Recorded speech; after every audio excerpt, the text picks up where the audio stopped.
अस्सलाम वालेकुम नाज़रीन इकराम। ये बड़ा दिलचस्प किस्सा बताता है कि किस तरह एक आम देहाती बद्दू अनपढ़ शख्स ने वक्त के बहुत बड़े इमाम को चैलेंज कर दिया और किस तरह अपनी जान दांव पर लगा ली और किस तरह बाद में वक्त के उस इमाम को शर्मिंदगी उठाना पड़ी। नाज़रीन इकराम, ये वाक़या है हारून रशीद के दौर का।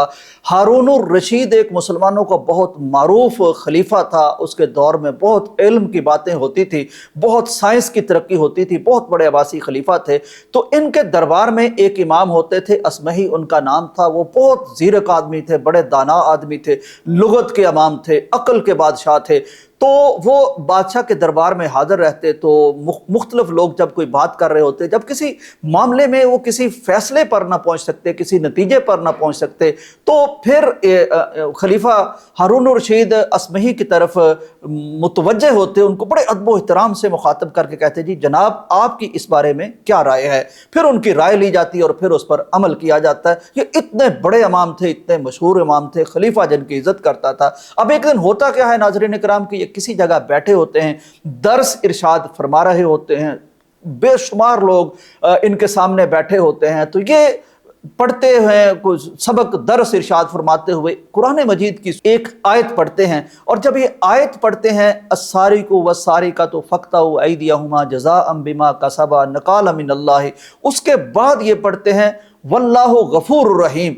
अब नाज़रीन इकराम, ये आयत जब पढ़ते हैं तो सारी दुनिया सुन रही होती है, लेकिन कोने से एक शख्स खड़ा होता है, देखने में जिसकी हैत, जिसका हुलिया, जिसकी हैसियत, जिसकी औकात बिल्कुल एक देहाती शख्स की होती है। ना वो चेहरे से आलिम लगता है, ना वो पढ़ा लिखा लगता है, ना मुहज़्ज़ब लिखता है, लेकिन वो खड़ा होकर बुलंद आवाज़ से चीख के एक बात कहता है जिसको सुनकर तमाम लोग मुतवज्जे हो जाते हैं और इमाम साहब भी हैरान रह जाते हैं। वो कहता है कि जनाब, ये जो आपने अभी पढ़ा है कुछ, ये क्या है? ये आपका अपना कौल है? ये किसकी बात है? उन्होंने कहा ये कुरान मजीद है जो मैं पढ़ रहा हूँ। उन्होंने कहा ये कुरान मजीद नहीं हो सकता, ये कुछ भी हो सकता है, ये अल्लाह का कलाम नहीं हो सकता। उन्होंने कहा मैं आपके सामने पढ़ रहा हूँ, मैं वक्त का इमाम हूँ, मैं आपको बता रहा हूँ कि ये कुरान मजीद है।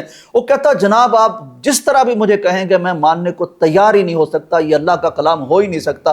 उन्होंने कहा क्यों, तुम कोई स्कॉलर आदमी हो, कोई आलिम आदमी हो? कहता नहीं, मैं बिल्कुल आलिम आदमी नहीं हूँ, मैं एक देहाती आदमी हूँ, मुझे नहीं पता इल्म की दुनिया का, लेकिन इतना पता है कि ये चीज़ जो आपने पढ़ी है ये कुरान नहीं हो सकती। उन्होंने कहा तो फिर क्या तुम हाफिज़े कुरान हो कि तुम जानते हो तो इसलिए कह रहे हो कि इसमें नहीं? उन्होंने कहा नहीं, ना मैं आलिम हूँ, ना मैं स्कॉलर हूँ, ना मैं हाफिज़ हूँ, ना मैं कोई इस तरह इल्म से ताल्लुक़ रखता हूँ, लेकिन इतना बताता हूँ कि ये कुरान मजीद की आयत नहीं हो सकती। अब एक तनाज़ा खड़ा हो गया, तकरार शुरू होगी। एक तरफ वक्त का इमाम है, एक तरफ जनाब एक देहाती आदमी है, चैलेंज कर रहे हैं। तो लोग, जैसा कि ऐसे मौके पर होता है, वो इकट्ठे हुए, उन्होंने इसका गिरेबान पकड़ लिया। इससे पहले कि वो इसको मारते कि कहाँ से ये गुस्ताख आ गया है, इमाम की बात नहीं मानता, कुरान की बात नहीं मानता, आयत को झुटलाता है, उसको अल्लाह का कलाम नहीं मानता, इससे पहले कि बेचारे की गर्दन उड़ जाती, इमाम साहब ने कहा कि एक मिनट रुको, इससे पहले कि तुम इसके साथ कोई मामला करो, पहले तुम कुरान मजीद का नुस्खा लेके आओ ताकि हम इसको दिखा दें। हो सकता है ये हमारी बात पर यकीन ना करता हो। चुनांचे कुरान नुस्खे में से पढ़ के इसको बताते हैं, दिखाते हैं कि ये कुरान है। तो उसके बाद भी अगर ये कोई ऐसी बात करता है तो फिर इसके साथ देख लेंगे क्या करना है। चुनांचे नुस्खा लाया जाता है, लेकिन जब इमाम साहब के सामने नुस्खा आता है और इमाम साहब उस आयत को पढ़ते हैं और ख़ास तौर पर उसका आखिरी हिस्सा पढ़ते हैं, तो इमाम साहब सर झुका लेते हैं, शर्मिंदा हो जाते हैं और कहते हैं इसको छोड़ दो क्योंकि ये शख्स सच्चा है, मुझी से गलती हो रही थी। गलती क्या हो रही थी? आखिर में पढ़ रहे थे इमाम साहब ये, जिसमें अल्लाह तबारक व तआला ये जिक्र फरमाते हैं कि चोर मर्द हो या औरत हो, ये जब चोरी करें तो इनका हाथ काट दिया जाए, क्योंकि ये अल्लाह की तरफ से इनके लिए एक इबरत है और सज़ा है। और उसके बाद जो आखिरी हिस्सा है वो अल्लाह का तारुफ करवाया गया है। उसमें इमाम साहब पढ़ रहे थे वल्लाहु गफूरुर रहीम, अल्लाह गफूरुर रहीम है। तो जब कुरान लाया गया तो उसके सामने पढ़ा गया तो उसमें लिखा था वल्लाहु अजीज़ुन हकीम। अब उन्होंने पूछा कि ए अराबी, ना तू आलिम, ना तू स्कॉलर, ना तू हाफिज, ना तू कारी, तो तूने ये गलती निकाली कैसे? उसने कहा जनाब मैंने अपनी कॉमन सेंस को इस्तेमाल किया है, अक्ल आम को इस्तेमाल किया है। मैंने गौर किया है कि जिक्र हो रहा है کہ ہاتھ کاٹنے کا ذکر ہو رہا ہے تو اس کے آگے یہ کیسے ہو سکتا ہے کہ اللہ کا کلام کہے کہ اللہ غفور الرحیم ہے؟ نہیں، اگر غفور الرحیم کہنا ہوتا تو اللہ ان کو معاف کر دیتا، اللہ ان پر رحم کھاتا، لیکن اللہ نے ان کو سزا دی ہے، اس کے بعد غفور الرحیم کے لفظ نہیں آ سکتے تھے۔ تو انہوں نے کہا اس کے آگے تو خیر ہم سے غلطی ہوئی، اس کے آگے الفاظ ہیں کہ واللہ عزیز حکیم۔ اس نے کہا ہاں یہ حکمت کا تقاضا ہو سکتا ہے اللہ کا، یہ اللہ کے غلبے کا تقاضا ہو سکتا ہے کہ کسی کے ہاتھ کاٹے جائیں، اس کے رحم کا تقاضا نہیں ہو سکتا۔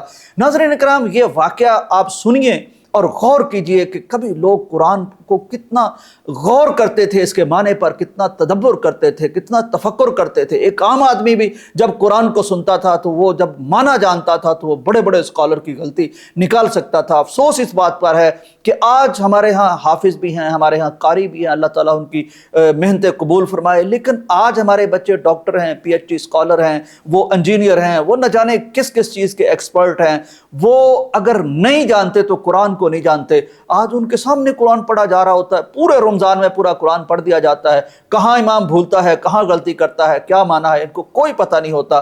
تو کاش ہم سے تو وہ شخص ہی بہتر تھا، ایک دیہاتی جس کی زبان عربی تھی اور عربی میں سمجھتا تھا۔ ہماری زبان عربی نہیں ہے لیکن ہم اللہ کے کلام کو کتنا سمجھتے ہیں۔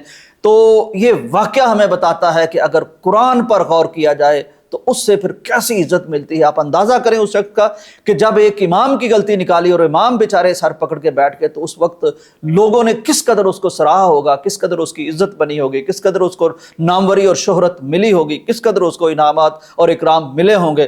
تو آئیے قرآن کے بارے میں ایک ہی فیصلہ ہے جو اس کا ہو جاتا ہے، اللہ اس کا ہو جاتا ہے۔ جو قرآن سمجھ لیتا ہے اس کو دنیا جہان کی عزتیں مل جاتی ہیں۔ اگر چاہتے ہو کہ ہماری اولادیں عزت سے زندگی گزاریں، دنیا میں بھی کامرانی ملے اور آپ کو قیامت کے دن جنت میں تاج پہنائے جائیں نورانی، تو اپنی اولاد کو قرآن پڑھائیے، قرآن سکھائیے، قرآن پر عمل کرنا سکھائیے۔ اس سے بہتر دنیا میں کوئی چیز نہیں ہو سکتی۔ اجازت دیجیے، اللہ حافظ۔